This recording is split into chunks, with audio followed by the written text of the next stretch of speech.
दोस्तों, वो कौन सा ऐसा देश है जहां जाने के लिए आपको वीजा की जरूरत नहीं है?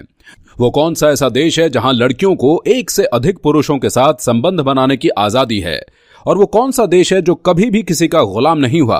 अगले कुछ मिनटों में आपको इन सभी सवालों के जवाब और ऐसे अमेजिंग फैक्ट्स जानने को मिलेंगे, तो बने रहिए हमारे साथ इस वीडियो के एंड तक। दोस्तों, नेपाल हिमालय की गोद में बसा हुआ एक छोटा सा देश है जो अपने खूबसूरत झील, पहाड़ और बांधों के लिए दुनिया में मशहूर है। तो आपकी जानकारी के लिए बता दें कि नेपाल एक ऐसा देश है जो कभी भी किसी देश का गुलाम नहीं हुआ है। साथ ही नेपाल एक हिंदू राष्ट्र था जो सितंबर 2015 को लोकतांत्रिक देश बना, जिसके संविधान के चलते अब यह धर्मनिरपेक्ष देश घोषित हो चुका है। दोस्तों, आपको एक बात जानकर हैरानी होगी कि नेपाल का राष्ट्रीय झंडा ही एक ऐसा झंडा है जो आयातकार में नहीं है, और जहां सभी देशों के झंडे आयातकार होते हैं और जहां दुनिया आज 5G इंटरनेट तक पहुंच चुकी है, तो वहीं नेपाल का दुनिया में सबसे स्लो नेटवर्क चलता है, जिसमें डाउनलोडिंग स्पीड केवल 256 kbps से भी कम है। और यहां के लोगों के द्वारा एक दूसरे को हथेली जोड़कर और थोड़ा सा झुककर नमस्कार बोला जाता है, जैसा कि पड़ोसी देश भारत में भी होता है, जिसका सीधा सा अर्थ है कि मैं आपके भीतर के भगवान को प्रणाम करता हूं। तो वहीं यहां आने वाले हिंदुस्तानी को कभी ऐसा नहीं लगता कि वो किसी पराये देश में आए हों, क्योंकि यहां का माहौल काफी दोस्ताना है। साथ ही यहां पर हिंदू देवी देवताओं के भव्य मंदिर हैं जो कि अपने आप में बहुत मनमोहक हैं। तो वहीं नेपाल चरस, तंबाकू के लिए भी जाना जाता था, लेकिन अब यहां चरस गांजा बेचना, खरीदना गैर कानूनी है। साथ ही साउथ एशिया का सबसे पुराना देश है नेपाल, और यहां पर 123 भाषाएं बोली जाती हैं। और दुनिया का सबसे छोटा आदमी नेपाल का ही है, जिसका नाम है चंद्र बहादुर, जिसकी लंबाई 54.6 सेंटीमीटर है। साथ ही यहां पर बुद्ध भगवान की बहुत ही अच्छी खासी श्रद्धा और भावना देखने को मिलती है। और महाशिवरात्रि यहां का एक बहुत बड़ा त्योहार है। इसके अलावा पानी इकट्ठा करने के मामले में नेपाल दूसरे नंबर पर आता है। तो वहीं आपको एक बात जानकर बेहद हैरानी होगी कि नेपाल की कई जनजातियों में एक स्त्री के कई पुरुषों के साथ संबंध होना अनिवार्य है।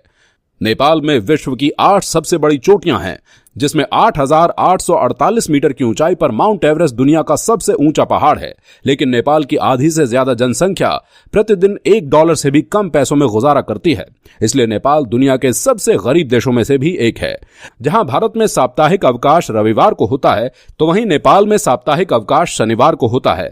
यहां सीता माता का जन्म मिथिला नेपाल में हुआ था, जहां राम भगवान के जन्म स्थल के नाम पर एक टेंट बना हुआ है। तो वहीं जनकपुरी नेपाल में सीता माता के जन्म स्थान पर एक विशाल सीता महल बना हुआ है। नेपाल की लुप्त प्रजाति में सुंदर हिम तेंदुआ और लाल पांडा, एक सींग वाले कैंडी का समावेश है। नेपाल का सबसे फेमस फास्ट फूड मोमोज है। साथ ही नेपाल की आधी जनसंख्या ने कभी शराब को पीकर ही नहीं देखा है, और नेपालियों की आधी से ज्यादा जनसंख्या का घर काठमांडू में ही है।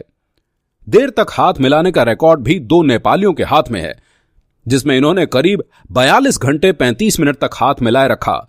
नेपाल में खाना खाने के लिए उल्टे हाथ का प्रयोग नहीं किया जाता है। नेपाल में कम से कम 8,072 तरीके के पक्षियों की प्रजातियां पाई जाती हैं।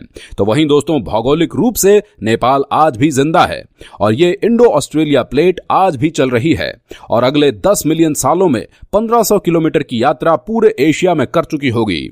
जहां नेपाल की कलिंगा की नदी हिमालय से भी ज्यादा पुरानी है, पर मुख्य परिस्थितियों के चलते पश्चिम और पूर्वी हिमालय की बीच बांटा गया था। तो वहीं नेपाल में कभी जाति धर्म को लेकर कोई दंगा फसाद नहीं किया जाता है। जिस देश में कभी भी किसी धर्म या समुदाय का एक खून का कतरा भी नहीं बहा है, जबकि ये विभिन्न 80 धार्मिक जातियों का आशियाना भी है। नेपाल की एयरलाइंस में एशिया से बाहर जाने वाली एयरलाइंस की काफी कमी है।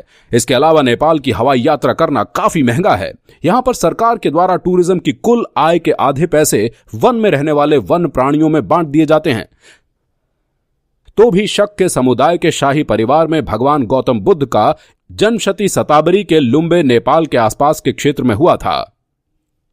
इसलिए इस जगह को आज तक एक पवित्र स्थल माना गया है, जिसके बाद यहीं से भगवान गौतम बुद्ध नाम से वो प्रसिद्ध हुए।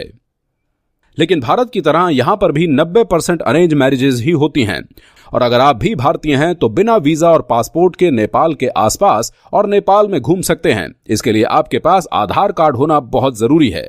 तो दोस्तों, कैसी लगी आपको ये नेपाल की जानकारी? कमेंट बॉक्स में हमें जरूर बताएं। साथ ही ऐसी अमेजिंग वीडियोस देखने के लिए हमारे चैनल को फटाफट सब्सक्राइब कर लें।